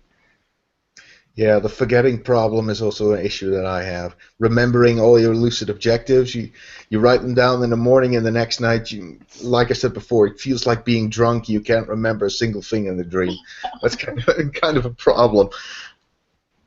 The thing I do in like maybe 99.9% of my lucid dream is flying. That's the first thing I do because it's really so easy. You can like just imagine flying and just fly. So That's one of my favorite things to do as well. What I really like about all this is, all the things you're saying are loads of fun, but I like to take it a little further and get something more out of it. And maybe Layla would explain how you used your. I've listened to all your videos, but I don't quite remember you explaining how you used lucid dreaming to come from Germany to America. And you didn't just come to America; you came to one of the most high-class, expensive places in the whole United States, where you live right now, down there on the beach, and that was quite an accomplishment. And I know you used lucid dreaming to do that, right? Well, again, I feel like this would be such a long explanation. I don't want to spam this Hangout with this, but I'll probably make a video on it, and it will be something that I recommend highly. If you have like a high level of lucidity, go and ask the dream questions. That's amazing. And one of my favorite questions was, what is the purpose of my life?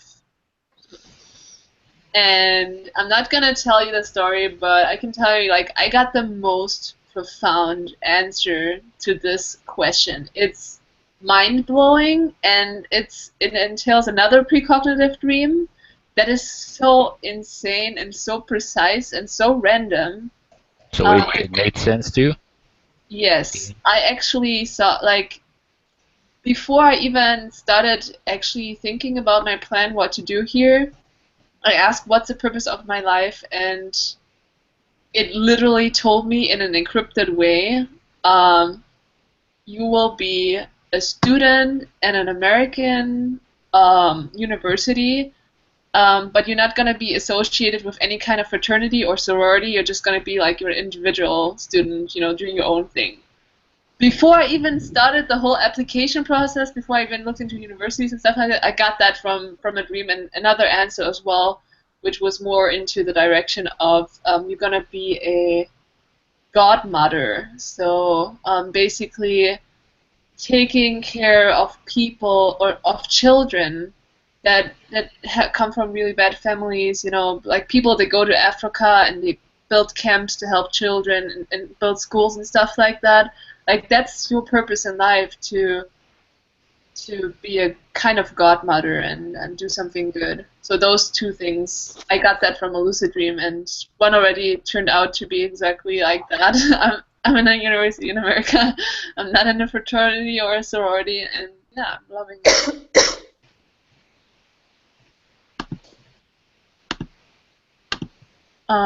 So let's check out if we have some more questions. I asked the Moon King, because he was posting a lot of good questions into the comments. I was asking him to just join. In the meantime, do you guys have any questions that you want to talk about? Mike? There's one question that came up that said, have you ever interacted with somebody who's passed away? No. Oh, many times, many times. That's easy too. In a lucid dream or an astral projection? Oh, I was thinking astral, but I talk to my dad anytime I want to. Him and I were good friends, and he died in '74. And let me tell you something interesting that happened with him. He came back about 15 years ago, but he had been dead around 15 years, and he came up to me in the astral and he said, Bill, my dad's name was Bill, relax, I'm coming into your mind. He came into my mind and played with all my kids. Wow. And so he experienced. Wow, you got kind of possessed on your own dad. I mean, that's pretty nice. Those kind of experiences. So, and I've had lots of them. Met lots of dead people and talked to them and helped a few lost souls. I'm not a real expert, but certain people are attracted to you and you can help them. You know. How about the other guys? I've had a couple. I'll tell you one real quick. Bill was just talking about helping lost souls or something. So I was in Ireland. Whoa! Stop! Someone put Bill on mute. Boot. I don't Yeah. know. Sorry, accidentally. I just cannot unmute him. Here, let's see if we can unmute him. Let me unmute him. How am I an admin? I don't even know you're an admin. I don't think you're an admin. Sorry about that. Bill, you hear me? Can you hear me? Yeah, now Oh, you're. there you are. Hi, sorry for that. I didn't know I okay. was an admin. Something. Bill, did you want to add anything to the story? Oh, on my story? No, that was it. Unless someone had a question about it, but I wanted to hear Faye's experience with the lost soul. I was waiting for that. Yeah, so I was in Ireland, and actually I projected twice when I was in Ireland. I don't know if it was the beer or the exercise every day, or I'm not sure what. I spent 10 days there, and the second time I projected, it felt like I was getting sucked through this tight rubber tube. It was a really bizarre sensation, and I just shot out into some street that I didn't recognize. And there's this old guy, and he's trying to get in his car. He's fumbling with his keys, and he just looks miserable. And so I walked up to him and communicated in the normal fashion that I do when I'm out of body, and it's like, mental thought projection type things. And he basically communicated that he was dead and he doesn't have any idea what to do, and so he's just continuing on with what he did when he was alive. And so he's getting in his car to go to work, and he's just following his normal daily routine that he followed his entire life, but now he's miserable because now all of his efforts are for nothing because his family's still alive, so he's not taking care of anybody. He's just following this routine because he doesn't know what else to do. Sort of like the consensus realities that William Buhlman talks about.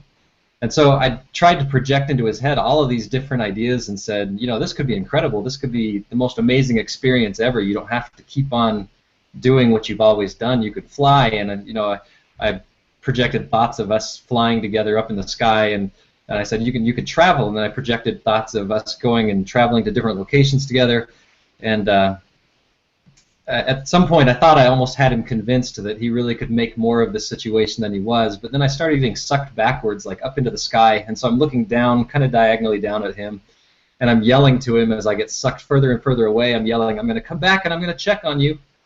and I've never found him again. I actually have looked a couple of times, but hopefully that's a good thing. Maybe he moved on and he's doing something more productive now. Wow. That's pretty cool. And when you talk to him, I mean, obviously he was not going into a real car. He was more like jumping into his astral car, I'm guessing. Yeah, it was. It's almost like.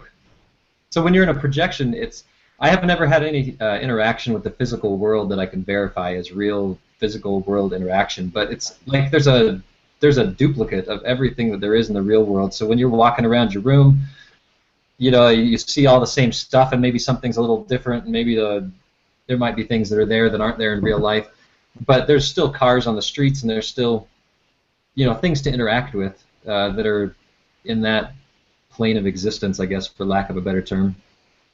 This is one of the nice subjects we should test. How stable are the characters in the lucid dream and the astral projection? Like, are their personalities the same? Like, will they stay the same the next time we meet them in the astral world or in the lucid dream? I mean, in a lucid dream, they're probably going to be different. They're probably going to have a different personality. But will they have the same personality in the astral world? This is one of the stuff that I'm curious about. Yeah. Here's one story, and maybe you can give me your opinion on it. So I don't know if you saw that video about the precognitive dream about seeing my grandpa breaking down in the bathroom. Yes. Yeah. Oh yeah, I've seen that. Yeah. So it was a lucid dream, I think. Yeah. And the thing is, like in real life, my grandma walked into the bathroom and saw my grandpa, broken down on the toilet, not being able to move, not being able to speak because he had like a kidney breakdown or something. And 3 days before that happened, I was looking through my dream eyes and seeing the exact same thing happening. And when I was approaching to my grandpa, and I didn't mention this in the video, he actually told me telepathically, Lena, not able to move. I can't speak. I am paralyzed. Please help me. I can't move. So that's what he told me telepathically in a what I think is a lucid dream. But when I woke up, and then it turned out into like real life and actually seeing the future, I thought it was the soul or the spirit of my grandpa actually warning me and reaching out to me before that so we could be ready or something like that. I don't know what you guys think. I believe we can have dreams that tell us a glimpse of the future, maybe. And what I mean by that is that we might have messages that get imprinted in our subconscious in the physical world, and they get like sort of gives you the hidden message in the inside the dream. I hope what you know what I mean. It's Yeah. like interpreting the information we get in the physical reality, but in a different way, which tells us about the future. But how? Like, he was literally on a different continent. I didn't see him. I didn't hear from him at all. And then I was Yes, seeing that's the what's exact same intriguing, though. thing. You've had a few of those precognitive type dreams, though, right? Yes, Yeah. a couple of them. And this one was the most precise. Like my grandma literally described the same exact situation to me that I already wrote down and I already shared with my family before. So I'm not even making this up. Like they were like, "Didn't you just dream exactly that? Like, what the heck?" But I'm thinking, was it a dream, only a dream, or was it maybe on some kind of astral plane where information was exchanged, or maybe the spirit of my grandpa actually actively, like his astral spirit actually reached out to me intentionally to already be prepared or something? What do you think? Or could it maybe be something like they say that sometimes you can see things happening with the precognitive dreams that might happen in the future because you might know some information yourself and unconsciously you think a few steps ahead. But I've also read about that it's possible, or at least they think it's possible, that you can have shared dreams. Might it be possible for two people sharing their precognitive dreams together so that your subconscious puts together the information your grandpa maybe sent to you through a dream? Because also now I'm hearing all your guys' stories about the astral projection, like Bill helping people, because I'm really astonished by the fact I haven't had an astral projection yet, but actually meeting real people's energy or spirits or what you would call it, but I think maybe that could be the case, that people share their precognitive information or precognitive dreams together, and your mind maybe makes a conclusion out of it. At least that's what I'm thinking about it. Yeah, Well, someone was can commenting. Yeah? Let me say something about all that. Just like at my home here, I have 2 acres and I have a lot of maintenance to do around here. I have a lot of nice tools. So same way in the astral, as you meet other people and you just starting astral travel, you're all doing that now. Every one of you's astral traveled as I've listened to you. Now it's time to start building up your astral toolbox so that, and then you get into what's called spiritual magic. That is, and I love what, let's see, I want to get your name right. I love what Albert said. Get out there and you can get together with another person, both of you put your minds together and change things, like Layla came to California, and all sorts of different things. and you can actually change the reality down here physically. And all of you are capable. In fact, that's the goal. But Layla hit on the main thing is find out your purpose in life.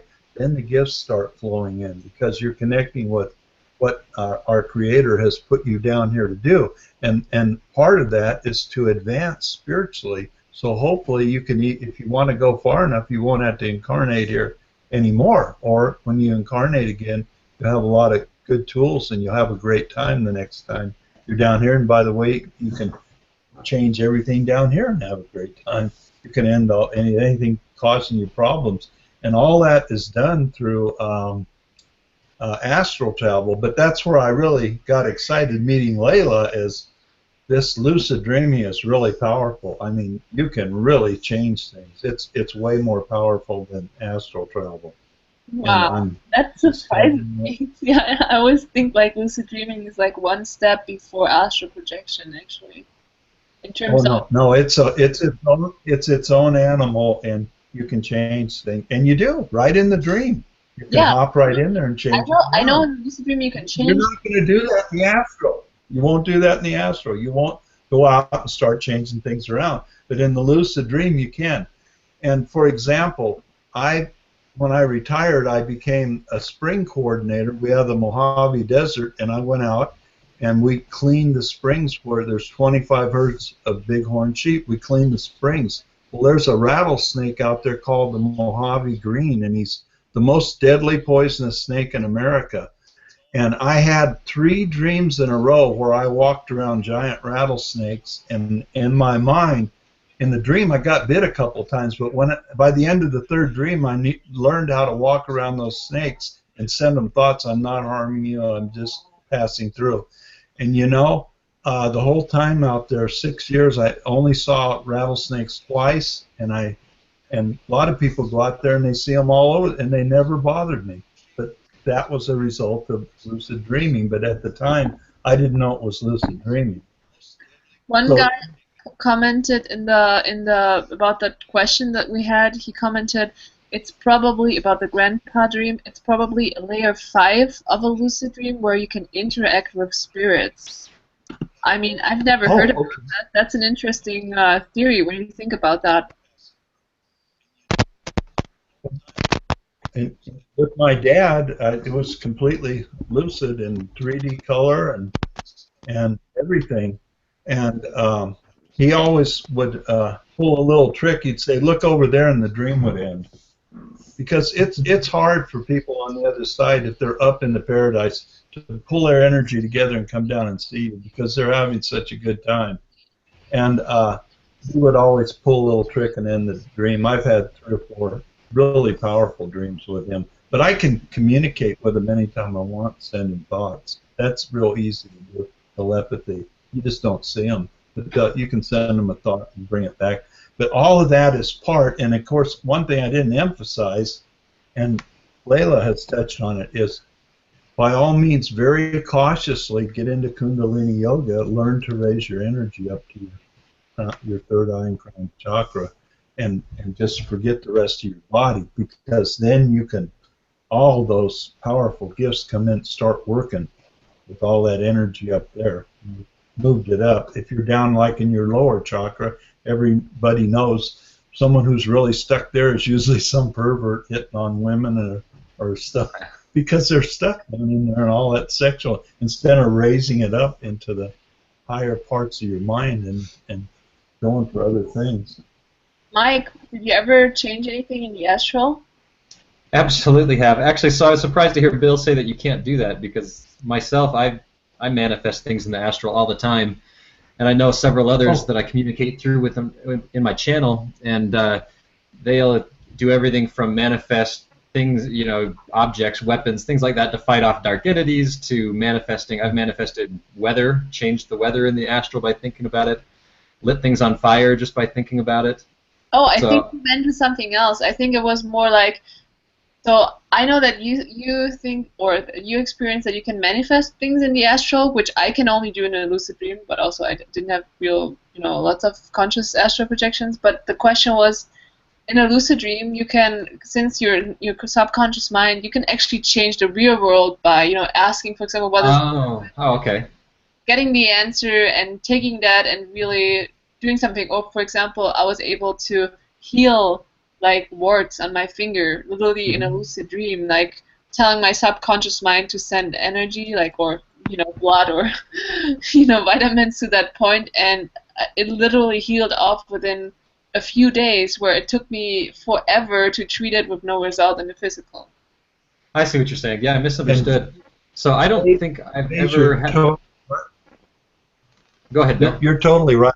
I misspoke, and you can change things in the astral. What I really meant, and I was wrong, was it's much more powerful in lucid dreaming. Anyway, you're right, and I'm corrected.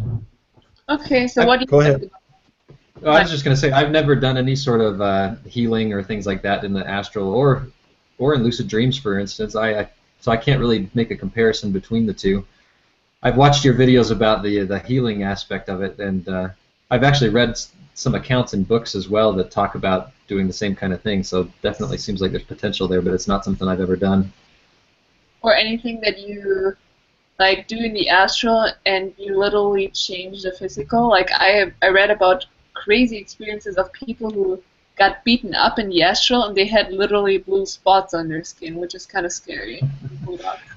I've never had that either. I've actually tried to interact with people and then ask them the next day, hey, did you feel me touching you? And the answer was always no. So Robert Monroe talks about pinching somebody and leaving a bruise. Yeah. But I've never been able to do anything like that. All of my experiences seem to be just completely in a separate, duplicated type environment.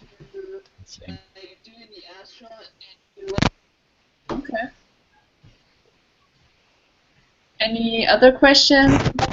Person here, Itzer123, and if you could please I've actually tried to interact with people and then ask them the next day, hey, did you feel me pinching you? And the answer was always no. So Robert Monroe talks about pinching somebody and leaving a bruise, but I've never been able to do anything like that. My experiences seem to be completely in a separate, duplicated type. Itzer is actually streaming. Yeah, I just muted. Yeah. Itzer, could you please not open the actual YouTube stream because you were actually on the mic right now? So just post in the comments below when you close the YouTube video so we can actually talk with you instead of hearing us like double time. The Hangout and the YouTube. Yeah, and feel free to ask any questions. One of my current missions in Lucid Dreams is I'm planning on going to the famous known planet Pandora. Have you ever watched Avatar? You know, the famous Avatar movie. So I want to go to this really beautiful planet. I really loved the Pandora planet, and my last attempt was kind of a failure. I wanted to make a black hole which I can enter, and then it can transform me to this space where I can travel to Pandora. But whenever I made that black hole, it got stuck in my eye. So I really had I think I had bad imagination or something. So yeah, at the end of that lucid dream, I successfully made a black hole. But when I entered it, it was so pitch black that it ended my lucid dream. But the environment on Earth kind of changed a little bit to Pandora, like the grass, the plants. But it's still one of my goals. I want to ride those dragons, you know. It would be awesome. Yeah. That's pretty cool. But you wanted to do a lucid dream, right? Yes. Until now. Well, you don't have to create a black hole. You can just jump into people like I do and then become really addicted to it and use them as a portal or just jump into mirrors. I don't know. I want to experience like this kind of flight, this space flight. I want to experience it. Like the more realistic I think the more realistic you make traveling, the more realistic the planet will be, or something like that. I don't know. That's what I think. I even played the Avatar game, so that my subconscious will have a better idea of what planet will be there. So that's kind of a picture of your imagination. Go ahead. I just got a thought, and didn't realize it before. Like we're all here talking, and everyone here has, like I said, has had experiences, and so you've been into your higher conscience, all of you. But you know, we all are doing stuff all the time in the astral. We're not just going out there. We're already doing stuff. But the purpose of us meditating or whatever little pathways you're following, and whatever you're doing that works for you, is that's what's best, not just somebody else's opinion. But once we have mastered getting out there and understand how to, you know, jump in the lucid dreams or the astral travel, change things around or work with it, we can actually start changing our world. And all that, it's very simple. Yeah, we are. We're really little miniature gods. Why not? Let's go for it, you know? So, and of course, as you're talking, I'm picking around on you spiritually, and I've gotten a lot of good little secret nuggets already from all of you that I'll start using and put in my toolbox. Are you saying you've been interacting with our astral selves while we're having this talk right now? Oh, I am. I'm connecting with all your higher selves. Why don't you all of us, we are actually all connected right now, spiritually. If you want, just get in a moment, you'll realize it. Present, why not? Has anyone read the book by Robert Bruce, Astral Dynamics? I have. No. I really recommend it. The most mind-blowing, shall I say, effect that someone can experience, or the most mind-blowing experience is, it's called the mind split effect. I think it's what's groundbreaking in the astral projection. It's what differentiates between lucid dreaming and astral projection. I cannot have a simple summary of it, but it's basically like having your astral body looking at your physical body, and at the same time your physical body looking at your astral body. So it's like having two visions at the same time, and having two brains at the same time working, and you're conscious with the two bodies at the same time. And he says that if you want to experience this, you should like go and look at your physical body while you're in your astral body, and then you gradually be more conscious in the physical body, and you will have a vision of your astral body at the same time. And he says that you wake up having a headache, much similar to like putting two mirrors at each other. You will see the reflection, like the endless reflection going on and on and on and on. So I'm really curious about that. Wow. That sounds crazy. Another aspect of that he talks about is Robert Bruce claims that everybody projects every night, and that due to this mind split effect, a lot of times we just don't remember the dreams or the projections, because you basically have to download these experiences to your physical mind after the astral experience is over. So he talks about in the book how he tries to project and he thinks that it was a failure, but then it turns out that his astral body was just out somewhere having some kind of experience, and then it finally re-enters and reconnects with his physical, and all of a sudden he downloads all of these memories. And so he's aware of what was going on during this period where he thought he had failed, where he really was successful, I think, is kind of a summary of it. Indeed, he actually believes that a copy of us leaves the body, and not ourselves. A copy of us leaves the body, and it downloads the memory to this physical brain. Right, yeah. And so, Layla, that was Astral Dynamics by Robert Bruce. Thank you. He also talks a lot about tactile imaging, which is a good exercise somebody else brought up earlier. Yeah, what is that? Tactile imaging is trying to build your non-physical awareness, and so he goes through all kinds of different exercises. They started out as visualization, where you're visualizing touching, like touch sensations, various places on your skin, and then after through meditation and practice of this tactile imaging over and over again, you get to the point where you can actually feel these sensations, and then you can do like a ping pong type effect where you basically close your eyes and you meditate. You try to feel yourself moving back and forth outside of your physical body, and try to put your awareness far out of your physical body. And if you can get your awareness out of your physical body and hold it at some point far away from your physical body, then at some point that turns into, at least the way I understand it, turns into this conscious shifting where you've moved your conscious awareness out into some other place and you can just project by thinking about it, essentially. Yes, because basically the goal is to bring your mind out of the focus of your mind out of your physical body. So it's like making it easier for you to focus more on your astral body. Right, yeah, exactly. It's kind of interesting because his theory that we all astral project every night kind of lines up with me remembering dreams and lucid dreams, but then I have these kinds of dreams that it's a weird kind of feeling. They're special dreams and they feel like they're almost like they happened 1,000 years ago. It's really weird. It's a special kind of group of dreams and I remember them specifically being different.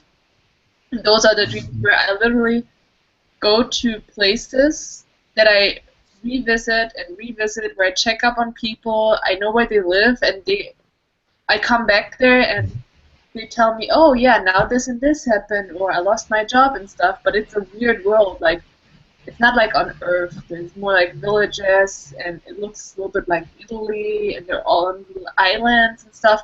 So weird dreams that I feel could also be, you know, a parallel space somewhere else, you know. Mm-hmm. But the memories are really distant, so I don't know if that's something that aligns with what he says, that we all astral project, we just don't remember quite as clear sometimes. I think there's probably some truth to that because I've had some scenarios where it's almost like I'm remembering other projections that I don't have a full conscious memory of, if that makes sense. Like I get little snippets of memory, and I can't really figure out what came before it or what came after it, but it mostly leads to like a feeling of deja vu or familiarity or something like that. Yeah. I do recognize the feeling that sometimes after a few dreams or in the morning that you don't really remember if what you have in the back of your mind happened in real life or it happened in a dream. I've been having that the last couple of weeks, especially during the summer vacation, that can't remember exactly what it was, what the occurrence was, but I was thinking during breakfast, did I really experience it or was it in a dream? I couldn't tell the difference at that point, so that was also kind of a weird experience. Can I tell all of you something I've been doing while you've been talking here the last few minutes? Sure. I started touching all your spirits, and there's like it's like a scale, and I realize every one of you is more advanced than me. You've done more stuff in your previous lives. You're way ahead of me, every one of you. And of course, you're all a lot younger than me, and you'll all come to realize that over the next few years, maybe 10, 20, however long it takes you, as long as you stay on, and you will, because you're all enlightened. You're open to the higher consciousness. But I was thinking, maybe any of you who want to, when we get done, maybe we could all have this up in the spirit tonight, finish up our conversations, and then even if you don't see it, astral traveling, in the morning ask yourself, what did I learn? And all of you have a lot that I could learn from. Maybe I'm being a little greedy, but all of you are very advanced and know a lot of secrets, and you will eventually connect with all that. Especially Layla. She was been a teacher before in a previous life or something. And Layla, sometime we'll talk on the phone, and the way to do it is you can ask me questions and I'll ask you questions, and then just pull it out of your higher self, because your higher self has your whole record, all your life, everything's there. And just asking the question, you could say, for example, well, what did I do in my last lifetime? It could just pop into my mind and I could tell you. And all of you can do that with each other. I think, is it Marta, and who else is her friend that you two chat? You could do that too when you're chatting. And I forgot who it was that chats with Marta. And yeah, and just ask each other questions. Have you ever thought about what I did? And actually, you already have all that. You've both, since you've talked, you both that melded minds up in the astral. You've already done that, and you know everything about each other already. Yeah. Just a matter of Send going that into to my yourself. other account, okay. What other account? Okay, I'll that's ask you enough. for the link. Hold on. I'm gonna sign out. We just got a new guest. Hi, Rusty. You hear us? Rusty? Okay, seems like he's not on his desk right now, but he joined. So, Rusty, feel free to introduce yourself and say hi if you feel like it. Okay? There's also, like, in the comments, there's, always discussion going on. So, guys, if you want to join, feel free to join us in the Hangout. The link is in the video description. That way you could ask the questions directly, specifically the Moon King. He keeps texting in the comments, but you're more than welcome to join. I'm pretty sure you have really good experiences to share as well, so we would all like to learn from you. So please come and join the conversation. Don't be shy. There's no discrimination. And we Moon King tried to join. It looks like his headset didn't work, so he says maybe next time. Okay. Well, you can try it from your phone, maybe. So I have a question for the astral travelers. Like, how far away have you ever got from like your physical body? Because I've heard of people who have got like pretty far away, and some other people who say they just got around the house or something. If I tell you my experience, yeah, sorry. Oh, go ahead. No, go for it. Well, it's my story's a bit short though. I think it wasn't really astral projection, but since it started with vibrations, I might as well share it. I had really strong vibrations, and it was like I felt it was time to go out of my body. And when I did, I literally exploded out of my bed right through the ceiling, and I've made like a circle around the whole world, and ended up in a really random land, like a jungle or something. It was really weird, but that's how far I went. I was like in a totally new environment where I didn't expect myself to go that far. Is that what you mean by going far, or do you mean like? Yeah. That's what I mean. Yeah. What about you?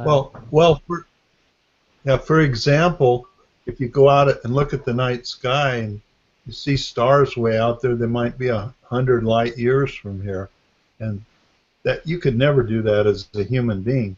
But if at the speed of thought, you're there instantly. And like my little home, it's called Hanalana, and it's like a desert area, but on the other side there's a beautiful valley with a river going through it. And hold on to your hats, I never told anyone that I have 3 wives up there. And they take care of the place. And, that's just, and that's completely normal up there, those sort of things. And yet I have lots of other friends too, and you can have like 100 different things like that going on, and it's hard to explain all of that, but it's beautiful. And there's crystals in my house, and every book you can touch the crystal that's ever been written's there. I can read any book I want. I don't know if you've ever heard of the mineral chalcedony. It's a beautiful mineral full of millions of little crystals, and I keep one next to my bed to stimulate my mind at night when I astral travel, and it helps. The crystals. It's like a crystal radio, I have a giant pool there, and warm water flows into it, and we swim in there. It's like a swimming pool. And nobody can go there unless I let them know where it is. It's so far out, and nobody knows it. And the reason nobody knows it is because that's what I believe.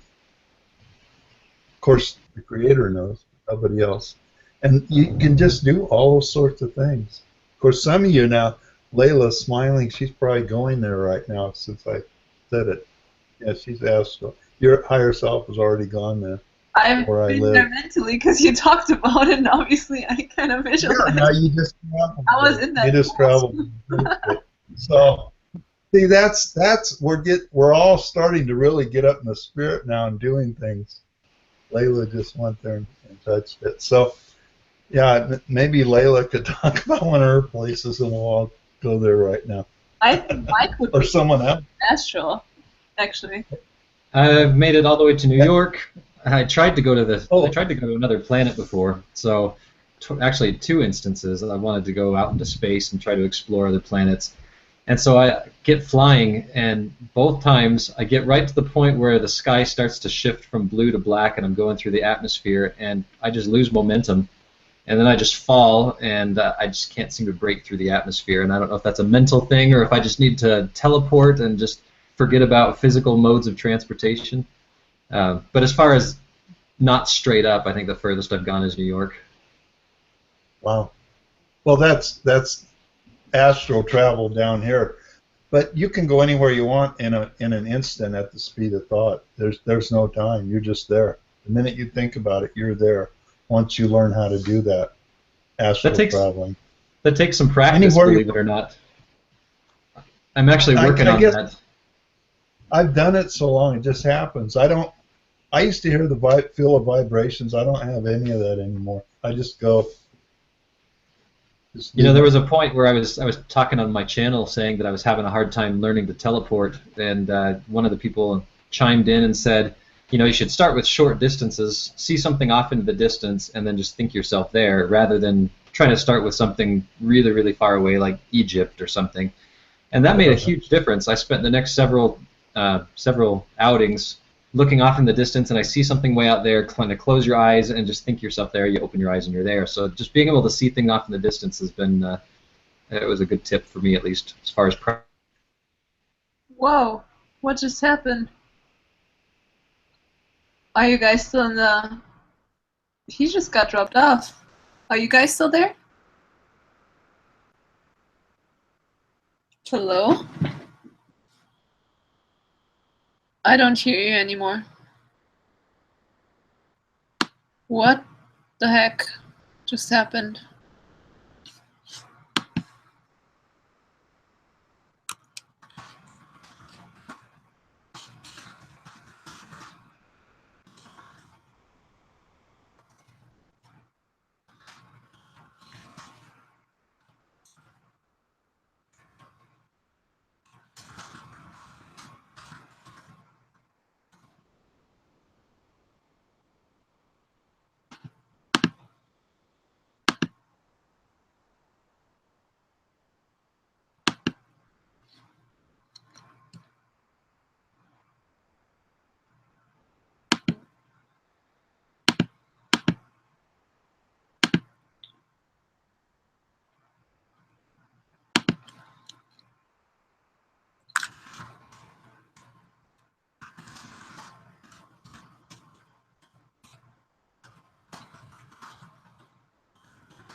Oh, guys, do you still hear me?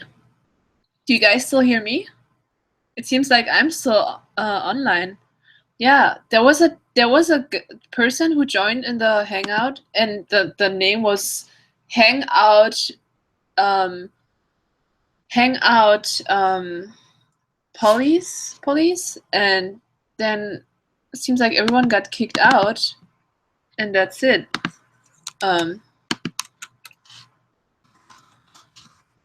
It wasn't me. Are you?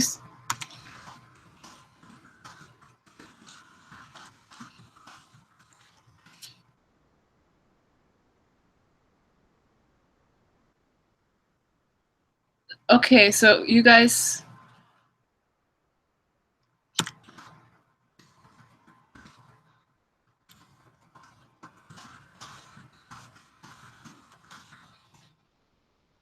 Okay, so it seems like you still see me. You just all got banned. Okay, it seems like you all just got banned by this police. Let me try to figure out how to fix this. I can try to invite people. This is so weird. There was literally a person coming into the channel and it had the username the Google Hangout Police, and then that happened. Okay, so it seems like you can see me. No, there's no time limit, otherwise I wouldn't be. Maybe the topic was too like crazy and people from the future are like illegalizing to talk about those secret techniques or whatever. That's kind of really creepy and scary. Let me try to set up a new link, I guess. Please don't leave. Please stay, and I definitely want to continue this. Dang. Okay. Let's set up a new hangout real quick for anybody who still wants to join.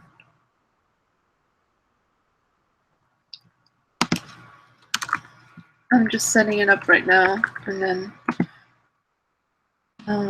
even if Mike's leaving, we can still continue to chat. That's so weird. Okay. Setting it up right now, so it only takes some seconds. Okay, new, and then I'm gonna start the Google Hangout, and I'll share the link right here in this stream. I have to hang up now, but I'll post a link in this video and then also on Facebook and stuff.